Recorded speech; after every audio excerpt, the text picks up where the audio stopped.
ابو ذر غفاری رضی اللہ تعالیٰ عنہ علیہ السلام نبی علیہ السلام کے لاڈلے اصحاب میں سے تھے۔ صحیح بخاری میں ان کے قبول اسلام کا پورا واقعہ موجود ہے۔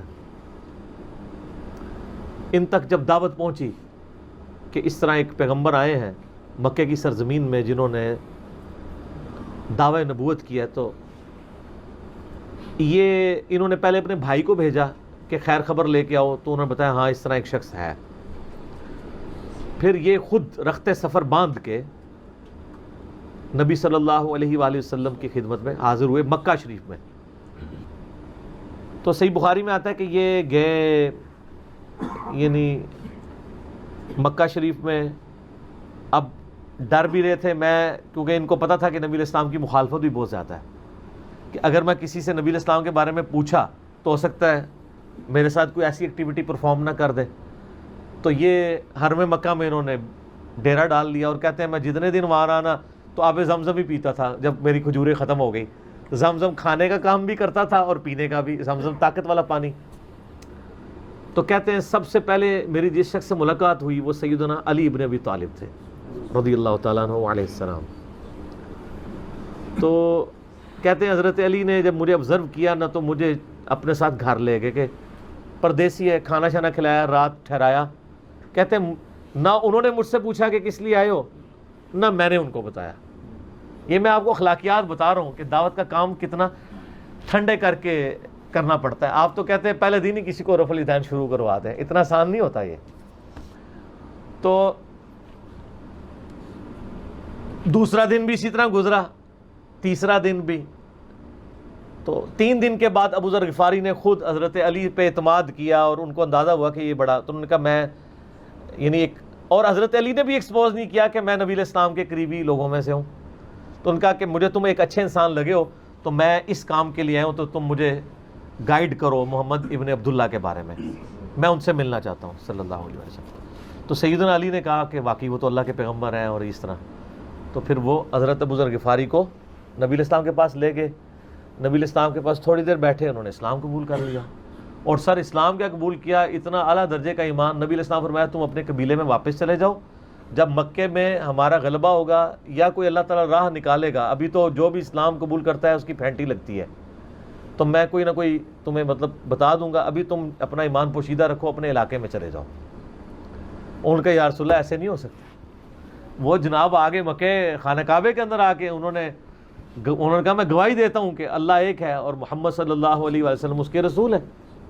تو مشرکین عرب ان پہ ٹوٹ پڑے، خوب مارا، حتیٰ کہ عباس بن عبد المطلب جو اس وقت تک مسلمان نہیں ہوئے تھے، نبی علیہ السلام کے چچا تھے، لیکن چونکہ بنو ہاشم سے تھے، اور بنو ہاشم آپ کو پتہ ہے متولی تھے کعبہ شریف کے، انہوں نے اپنے آپ کو ابو ذر غفاری کے اوپر گرا لیا کہ تاکہ ان کو کوئی مارے نہ۔ انہوں نے کہا تمہیں پتہ نہیں ہے قبیلہ یعنی غفاری قبیلے سے تعلق رکھتا ہے، تو اس کے قبیلے کے لوگ آ کے یہاں پہ لڑائی کریں گے ہم سے، کیونکہ قبائلی سسٹم تھا نا، اس میں یہ نہیں دیکھا جاتا تھا کہ اس کا مذہب کیا ہے، پہلے نمبر پہ دیکھا جاتا ہے یہ ہمارے قبیلے کا ہے، تم نے ہمارے قبیلے کے بندے کو مارا، تمہیں نہیں چھوڑیں گے۔ اسی وجہ سے آپ دیکھیں نا، بنو ہاشم اسلام قبول نہ کرنے کے باوجود نبی علیہ السلام کی پشت پہ تو کھڑے رہے نا، اور یہ پہلے بھی ہوتا رہا۔ قرآن حکیم میں آتا ہے نا کہ شعیب علیہ السلام کی قوم کیا کہتی ہے کہ اے شعیب اگر تیرا قبیلہ تیرے ساتھ نہ ہوتا کب سے تیرا کام کر چکے ہوتے۔ اس لیے انبیاء ڈومیننٹ قبائل میں آتے ہیں، جو شریف النفسی والے ہوتے ہیں، جن میں ایک سسٹم ہوتا ہے پورا۔ تو اور پھر جو ہے نا وہ اگلے دن پھر ابو ذر غفاری نے اس طرح کلمہ پڑھا، پھر ان کی پٹائی ہوئی، پھر حضرت عباس نے ان کو بچایا، اور پھر وہاں سے یعنی وہ چلے گئے۔ یہ پوری حدیث صحیح بخاری میں ہے، اور بلکہ بخاری میں پورا ایک چیپٹر ہے ابو ذر غفاری کے اسلام لانے کا واقعہ۔ امام بخاری نے ابو ذر غفاری کا پروٹوکول یہ رکھا ہے کہ اسلام کا پورا چیپٹر بنایا ہے ابو ذر غفاری کے اسلام لانے کا واقعہ۔ باقی یہ درویش صفت آدمی تھے، اور دنیا کو 3 طلاقیں دی ہوئی، اور وہ اس لیے کہ انہوں نے نبی علیہ السلام کو بڑا کلوزلی آبزرو کیا تھا۔ نبی علیہ السلام کی جتنی احادیث دنیا سے زہد اور دنیا پرستی کی مذمت پہ ہے نا، اکثر احادیث کے راوی ابو ذر غفاری ہیں۔ چونکہ انہوں نے نبی علیہ السلام کو بڑا کلوزلی آبزرو کیا ہوا تھا، تو اس لیے وہ صحابہ کرام پہ جب دنیا کے خزانے کھول دیے گئے، اور بعض اصحاب اور بعض تابعین میں انہوں نے جب دنیا کی محبت میں غلبہ اور عیاشی کا لیول دیکھا تو ان سے وہ برداشت نہیں ہوتا تھا۔ انہوں نے تو نبی علیہ السلام کی صحبت کی ہوئی تھی، وہ کہتے تھے یہ دیکھو یار ہم لوگ تو فاقے کرتے تھے اور ہمارا پیغمبر ہمیں یہاں تک تعلیمات دیتا تھا کہ اے اللہ محمد اور آل محمد کو بس اتنا ہی رزق دینا کہ روح اور جسم کا رشتہ برقرار رہے. یہ حدیث بخاری و مسلم میں ہے. اور بخاری و مسلم میں حدیث ہے حضرت عمر کو نبی علیہ السلام نے ڈانٹتے ہوئے کہا جب وہ چٹائی کے نشان دیکھے, ان کا یا رسول اللہ رو پڑے کہ کیسر و کسرا تو دنیا کے مزے لوٹ رہے ہیں اور آپ اللہ کے نبی ہیں. تو آپ فرمایا کہ تم اس پہ خوش نہیں کہ وہ دنیا کے مزے لوٹیں اور تم آخرت کی سعادت لوٹو. اور لگتا ہے عمر تم پہ دنیا کی حقیقت آج بھی نہیں کھلی. جن لوگوں کے سامنے یہ ساری چیزیں تھیں, جن لوگوں نے نبی علیہ السلام کا وہ پیریڈ دیکھا تھا, پھر ان کو یہ بھی پتا تھا کہ بخاری و مسلم میں نبی علیہ السلام کے جو آخری خطبات میں سے شہدائے احد کے اوپر جو نماز جنازہ آپ نے 8 سال بعد پڑھی اور وہاں پہ آپ نے جنازے یعنی ادھر قبرستان میں خطبہ دیا عبرت کے لیے, اور اس میں کئی چیزیں تھیں. ایک تو یہ تھی کہ یہ یہاں پہ وہ لوگ دفن ہیں جنہوں نے اسلام کے لیے قربانی دی ہے اور ان کا پھل تم نے کھانا ہے. وہ دنیا سے اسی طریقے سے گئے ہیں, کفن میں نہیں دیا گیا کئی لوگوں کو. نمبر 2, اسی میدان میں مال غنیمت سمیٹنے کی وجہ سے ایک فتح شکست میں بدل گئی تھی, جبکہ اللہ کے نبی بھی موجود تھے. اللہ نے اس کا بھی لحاظ نہیں کیا اور وہ فتح شکست میں بدل گئی کہ انہوں نے مال غنیمت لپیٹنے میں نبی علیہ السلام کی حکم عدولی کر دی, تو تاکہ بعد میں یہ معاملہ نہ ہو. تو وہاں آپ کا خطبہ بخاری مسلم دونوں میں ہے. آپ نے فرمایا کہ, اور حضرت عقبہ ابن عامر کہتے ہیں میں نے آخری دفعہ نبی علیہ السلام کو ممبر پہ اسی دن دیکھا تھا. آپ نے فرمایا کہ میں اللہ کی قسم اپنے حوض کوثر کو اس وقت دیکھ رہا ہوں, اللہ نے دکھا دیا. اور آپ نے فرمایا کہ مجھے یہ خطرہ نہیں ہے کہ تم میرے بعد شرک کرنے لگو, لیکن مجھے ڈر ہے کہ تم دنیا کے مال میں پھنس جاؤ گے اور پھر تم ایک دوسرے کو قتل کرو گے جس طرح اگلی قوموں نے کیا, اور تم بھی تباہ و برباد کر دیے جاؤ گے جس طرح اگلے. اس سے زیادہ کیسے آپ ڈر سناتے؟ اب یہ ساری چیزیں موجود تھیں. آپ فرمایا مجھے خطرہ یہ ہے کہ دنیا کا مال تم پہ کھول دیا جائے گا, ان قریب کیسر و کسرا کے خزانے تمہارے پاس آ جائیں گے, جو بخاری مسلم میں آتا ہے نا کہ نبی علیہ السلام نے کہا کہ مجھے اللہ نے 2 خزانے عطا کر دیے, ٹھیک ہے, زمین کی خزانوں کی چابیاں, اور جس سے وہ بریلویوں نے کچھ اور ہی عقیدہ بنا لیا. اس میں موجود ہے کہ کیسر و کسرا کے خزانے, یعنی آپ کو بتایا گیا کہ رومن اور پرشین امپائر جو ہے مسلمان فتح کر لیں گے یرموک اور قادسیہ کے اندر, اور مسلمانوں کے پاس وہ دولتیں آ جائیں گی. پھر آہستہ آہستہ وہ بھی اسی یعنی دنیا کی محبت کا شکار ہو جائیں گے. اب یہ ساری باتیں حضرت ابو ذر غفاری کے سامنے تھیں. حتیٰ کہ صحیح بخاری میں آتا ہے کہ ابو ذر غفاری کہتے ہیں مجھے دن یاد ہے کہ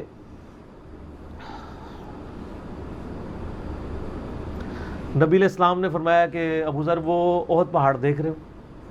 تو کہتے ہیں میں نے احد پہاڑ کی طرف دیکھا اور میں یہ سوچ رہا تھا کہ ابھی مجھے آپ کسی کام کے سلسلے میں وہاں بھیجیں گے. دن کا وقت تھا تو میں اپنے ذہن میں یہ اندازہ لگانا شروع کر دیا کہ کوئی کام بتائیں گے تو میں یہ پہنچ کے واپس کتنی دیر میں آؤں گا.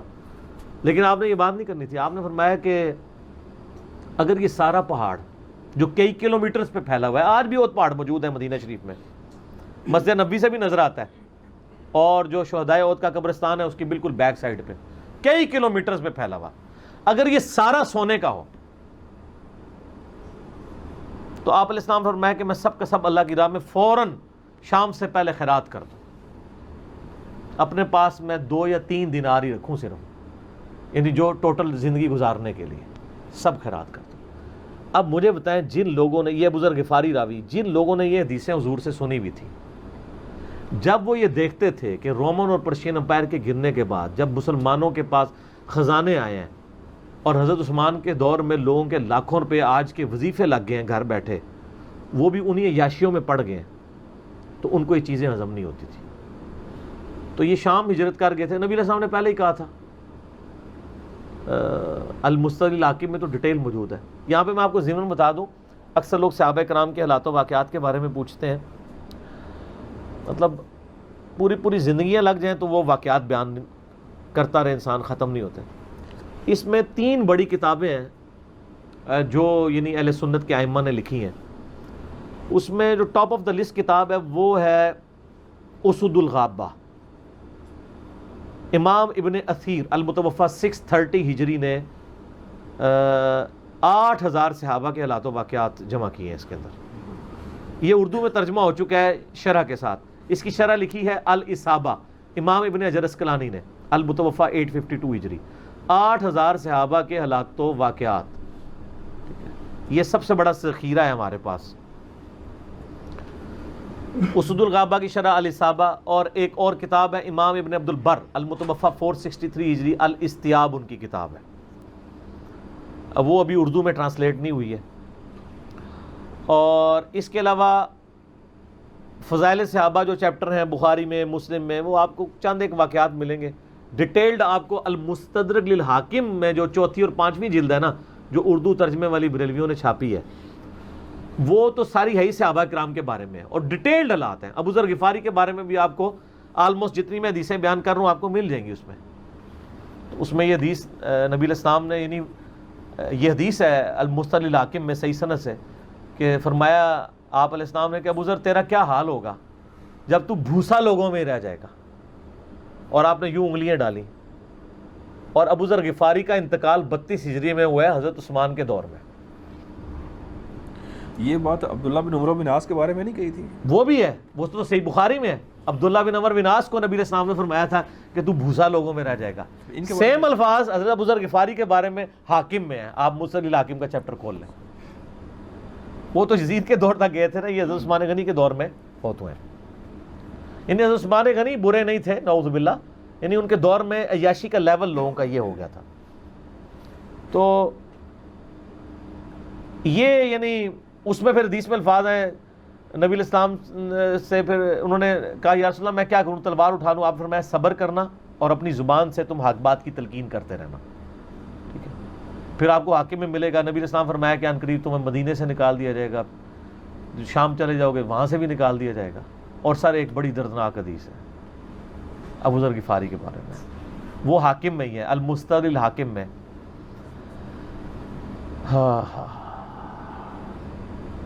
غزوہ تبوک آپ کو پتا ہے ایک ایسا غزوہ تھا جس میں جو شرکت نہیں کرے گا وہ منافق ڈکلیئر ہوگا، قرآن میں فتویٰ آ گیا تھا۔ اس سے پہلے کبھی نفیر عام نہیں تھی، یہ پہلا اور آخری موقع تھا، کیونکہ رومن امپائر سے ٹکرانا تھا، سپر پاور تھی دنیا کی، 1.5 لاکھ کی فوج لے کے کیسرے روم بارڈر پہ آ گیا تھا عرب کے۔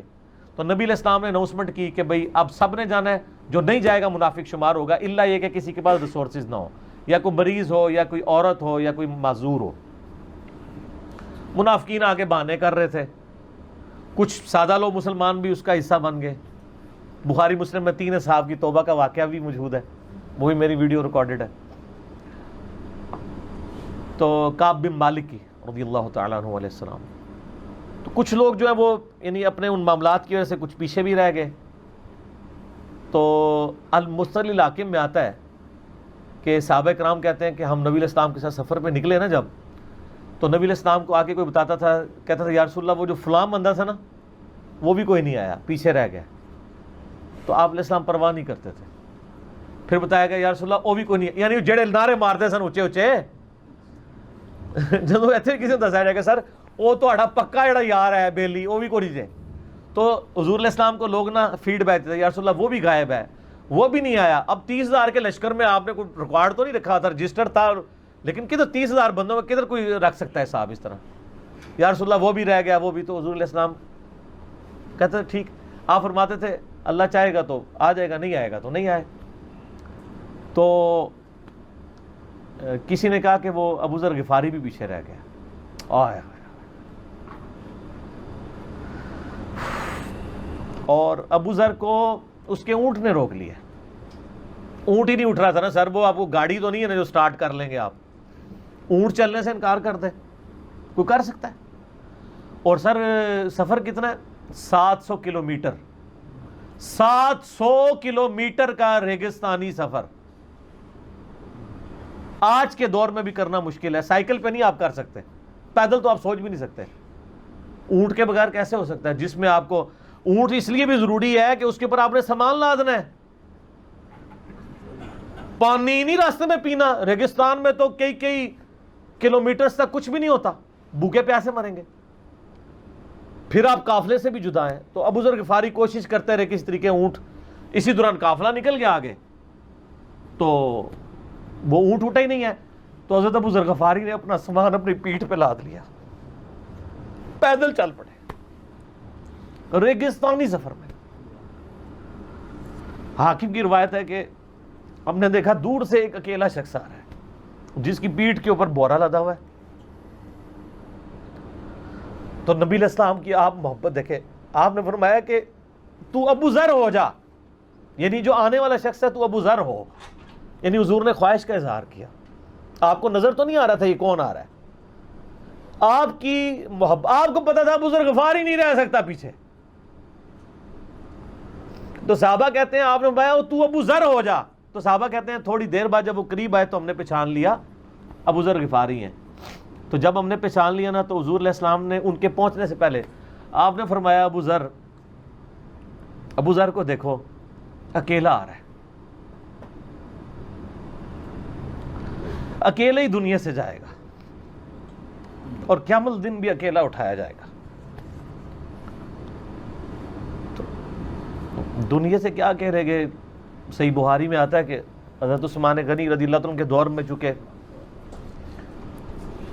یہ اس حدیث کا بھی کچھ حصہ باقی ہے، میں بعد میں بیان کروں گا، پہلے میں اس کو کنکلوڈ کر لوں کہ صحیح بخاری میں آتا ہے کہ حضرت ابو ذر غفاری شام چلے گئے تھے، وہاں پہ چونکہ گورنر تھے حضرت معاویہ رضی اللہ تعالیٰ عنہ.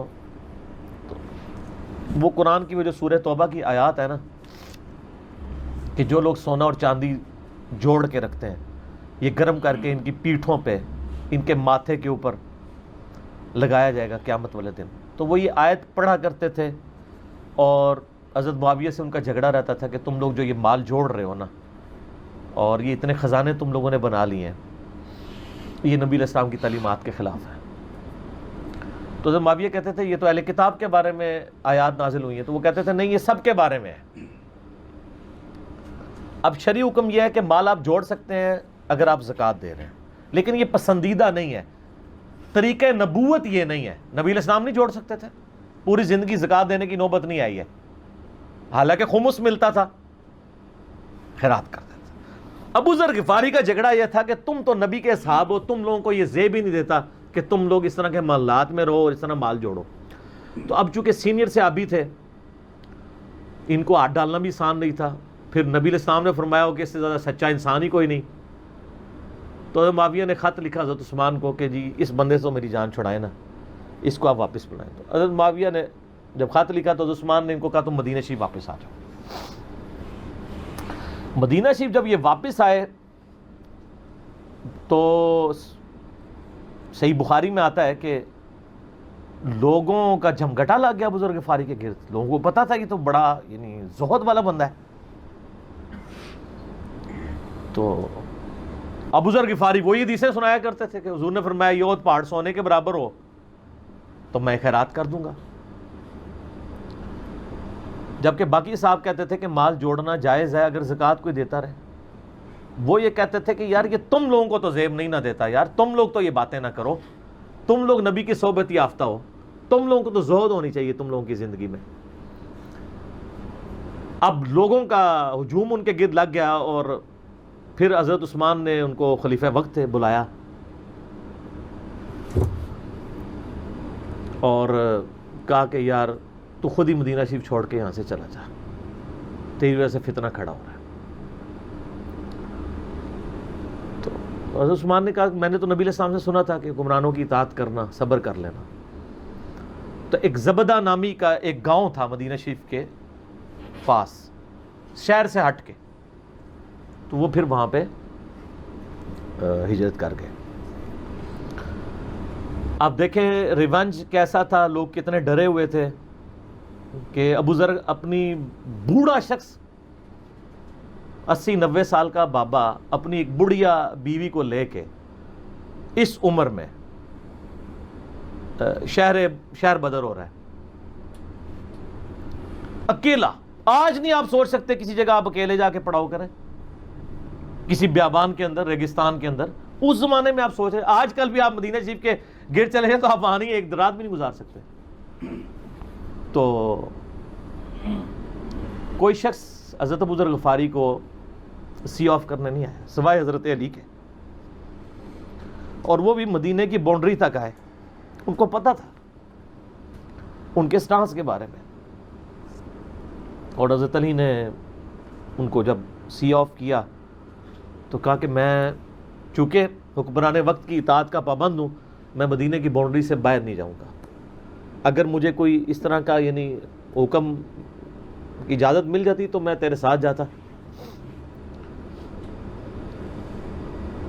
ایران والوں نے حضرت علی علیہ السلام کے زندگی کے آخری 10 سال کے اوپر ایک فلم بنائی ہے، امام علی علیہ السلام. اس میں ابو ذر غفاری کے سارے واقعات انہوں نے فلمائے ہیں سر. دیکھنے والے جب مولا علی چھوڑنے آتے ہیں، پھر جو ان کی ڈیبیٹس ہوتی ہیں مدینہ شریف میں لوگوں کے ساتھ، وہ ساری انہوں نے ویڈیو میں فلما دی. پھر یہ چلے گئے وہاں پہ رہنا شروع ہو گئے. اب اس حدیث کی طرف واپس آ جائیں جو فرمایا آپ علیہ السلام نے اکیلے ہی مرے گا. تو ابو ذر غفاری، اس حاکم کی روایت میں آتا ہے ابو ذر غفاری کی موت کا وقت قریب آ گیا، صرف بیوی ہے پاس. بیوی نے رونا شروع کر دیا کہ حضرت آپ فوت ہو گئے، آپ کو کفن کون دے گا، آپ کو غسل کون دے گا، آپ کو دفنائے گا کون، میں عورت ذات کیا کر سکتی ہوں. حضرت ابو ذر نے کہا کہ نبی علیہ السلام سے میں نے سنا تھا کہ تو اکیلا مرے گا، پھر مسلمانوں کا ایک قافلہ وہاں سے گزرے گا جو تجھے کفن دے کے دفنائے گا اور جنازہ بھی پڑھے گا.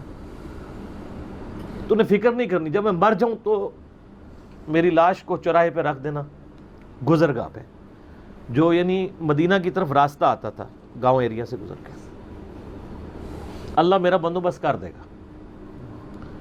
وہی ہوا کہ ان کے مرنے کے بعد مسلمانوں کا ایک قافلہ دور سے آ رہا تھا. تو اسی مستقل حاکم کی حدیث میں آتا ہے کہ سر قافلہ بھی سنے پھر کون ہے، عبداللہ ابن مسعود رضی اللہ عنہ. ابو ذر غفاری بھی زہد کے امام، ابن مسعود بھی زہد کے امام، ابو درداء بھی زہد کے امام.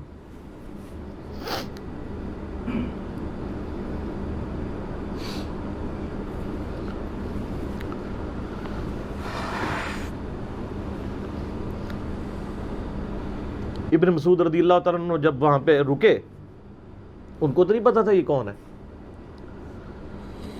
تو انہوں نے کہا بی بی کیا وہ، ان کا میرا خامند مر گیا ہے. ان کا یہ کون ہے؟ تو انہوں نے کہا ابو ذر غفاری. عبداللہ ابن مسعود کی چیخ نکل گئی، چیخ ماری انہوں نے. ان کا واہ، اللہ کے نبی نے فرمایا تھا کہ ابو ذر اکیلا آ رہا ہے تبوک کے موقع پہ، دنیا سے بھی اکیلا جائے گا اور قیامت الدن بھی اکیلا اٹھایا جائے گا. یعنی اب اسی سرزمین سے ہی اس نے اٹھنا ہے نا، ہر بندے نے اپنی قبر سے اٹھنا ہے. یعنی وہ مسلمانوں کے قبرستان میں بھی دفن نہیں. ایک یہ جو مزار کی رٹ لگائے پھرتے ہیں، میں ان سے پوچھتا ہوں تمہارے بابوں کی کیا اوقات ہے؟ ابو ذر غفاری کا مزار دکھاؤ کدھر ہے. جو اس روئے ارض پہ نیلی چھتری کے نیچے سچا ترین انسان جس کو اللہ کے نبی کہہ رہے ہیں، اس کا کوئی مزار نہیں ہے. غریب المطنی میں مرا ہے، اس کی قبر بھی ایسی جگہ ہے جہاں مسلمانوں کے پاس قبریں بھی کوئی نہیں ہے. ایک ریگستان میں اکیلی قبر ہے، اس قبر کا بھی کسی کو نہیں پتا، اس پہ کوئی مزار بھی نہیں ہے. اور قیامت دن بھی اکیلا اٹھایا جائے گا، یعنی قیامت تک وہاں پہ کوئی قبرستان بھی نہیں بنے گا. ظاہر نبی علیہ السلام کی یہ بھی خبر ہے. تو کیا وہ ناکام ہو گیا؟ اگر مزارات ہی دلیل ہیں کامیابی کی، تو عبداللہ ابن مسعود رضی اللہ تعالیٰ نے ان کو غسل دیا، کفن دیا اور دفنا دیا. یہ پوری ڈیٹیلز آپ کو المستقل حاکم میں مل جائیں گی. تو ابو ذر غفاری ان چند شخصیات میں سے ہیں جن میں پوری امت کا اتفاق ہے ان کی نیکوکاری کے اوپر. شیعہ بھی ان کو بہت رسپیکٹ دیتے ہیں، اہل سنت بھی دیتے ہیں، صوفیاء کے ہاں بھی ان کو امام مانا جاتا ہے زہد کی وجہ سے. آپ تصوف کی جتنی کتابیں پڑھیں، چاہے امام غزالی کی ہوں، رسالہ قشیریہ پڑھیں اور لوگوں کو بھی پڑھنا شروع کریں، تو ابو ذر غفاری آپ کو زہد کے امام کے طور پہ ملیں گے کہ ان کی زندگی میں یعنی یہ زہد تھا کہ انہوں نے کس طرح کی زندگی گزاری ہے. سر لوگ مجمع میں مرتے ہیں، ان کو یاد کوئی نہیں کرتا. اور ابو ذر غفاری کو آج بھی دنیا یاد کر رہی ہے، ہم بھی یاد کر رہے ہیں رضی اللہ تعالیٰ عنہ وعلیہ السلام. اللہ تعالیٰ قیامت والے دن ہمیں ایسے نیکوکار لوگوں کا ساتھ نصیب فرمائے، آمین ثم آمین۔ ٹھیک ہو